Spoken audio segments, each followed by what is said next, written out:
Bismillahirrahmanirrahim. Assalamualaikum warahmatullahi wabarakatuh. Alhamdulillah, alhamdulillahi rabbil alamin. Wabihi nasta'inu ala umurid dunya waddin. Wassalatu wassalamu ala asrafil anbiya'i wal mursalin.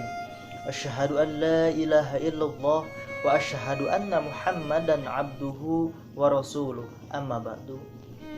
Pertama-tama dan paling utama, marilah kita panjatkan puji beserta syukur kepada Zat yang Maha Ghafur, yakni Allah Subhanahu wa Ta'ala.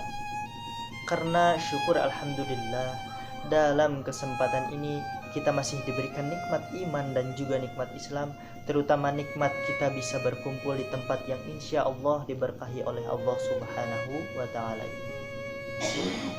Tidak lupa sholawat beserta salam semoga tetap tercurah limpahkan kepada Nabi Muhammad Sallallahu Alaihi Wasallam, kepada para keluarganya, kepada para sahabatnya, kepada para tabi'innya dan kita selaku umatnya, semoga mendapatkan syafaatul uzma di akhir jaza wal hisab. Amin ya Allah ya Rabbal Alamin.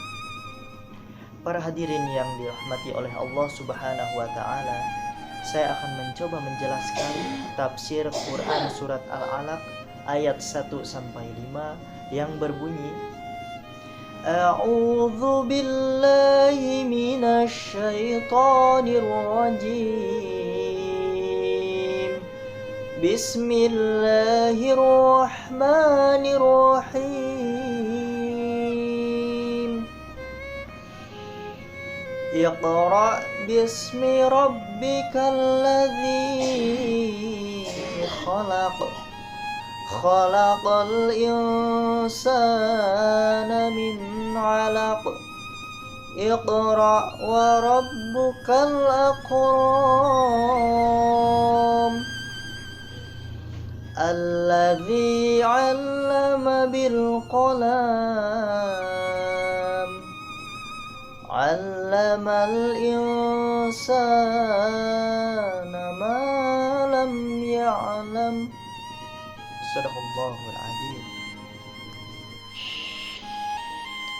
Kalla innal insana layatgha ara'ahu istaghna.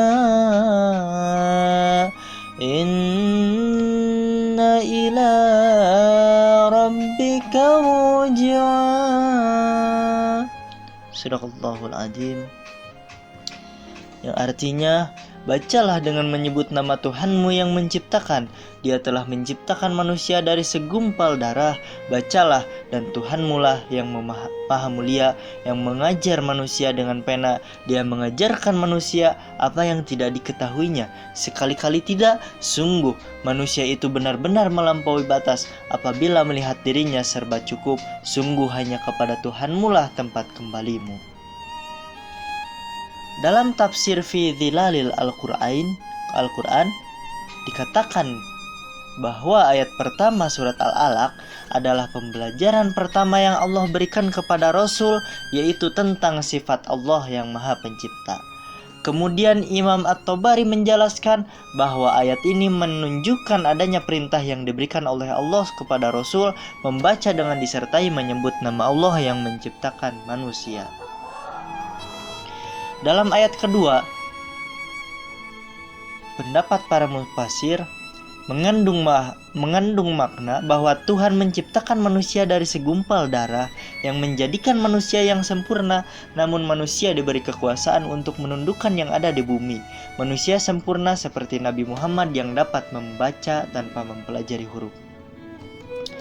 Penjelasan tafsir Al-Maraghi mengenai ayat ini bahwa sesungguhnya manusia adalah makhluk yang paling mulia yang diciptakan dari segumpal darah, yang kemudian dibekali dengan kemampuan menguasai alam, yaitu melalui pengetahuan yang Allah berikan. Kata Iqra atau bacalah pada ayat ini bukan perintah untuk membaca apa yang ada pada teks atau naskah. Dengan demikian, jika kita mencermati sebab turunnya ayat ini, terlihat bahwa Jibril atau malaikat Jibril tidak membawa teks tertulis untuk dibaca. Ini mengandung makna bahwa kata Iqra atau bacalah di sini bukan perintah untuk membaca suatu teks atau naskah tertulis, tetapi membaca fenomena-fenomena atau realistis yang ada, seperti fenomena alam dan fenomena sosial.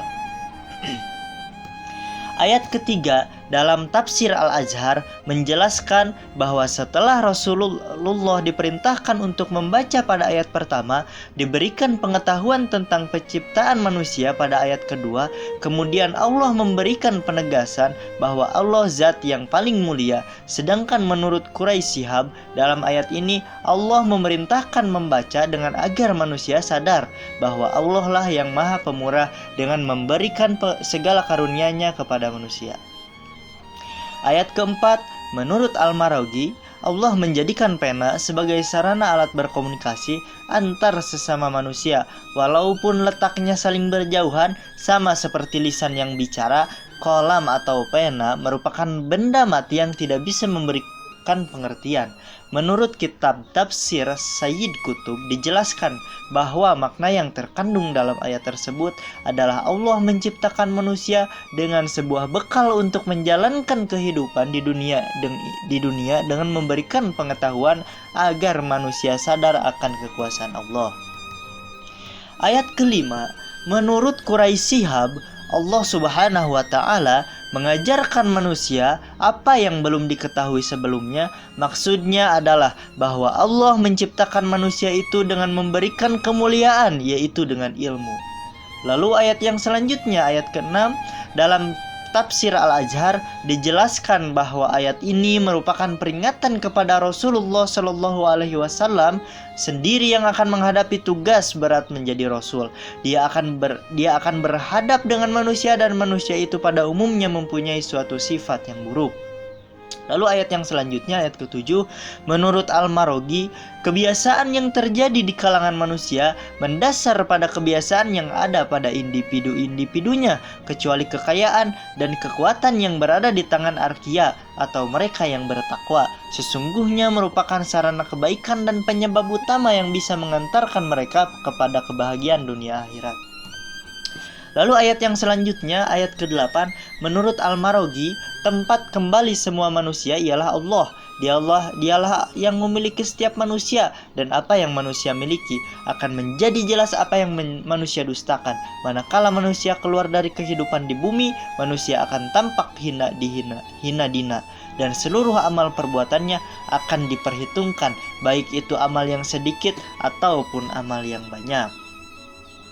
Jadi, para hadirin yang saya hormati, Quran Surat Al-Alaq merupakan wahyu pertama yang Allah turunkan kepada Rasul melalui perantara malaikat Jibril. Secara keseluruhan, surat ini memberikan makna bahwa manusia diciptakan oleh Allah dengan tujuan agar senantiasa beribadah kepada Allah.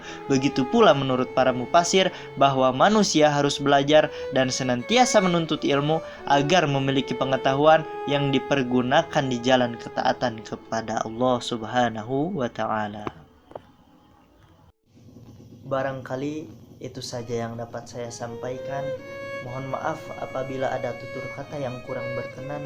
Wabillahi taufiq wal hidayah. Wassalamualaikum warahmatullahi wabarakatuh.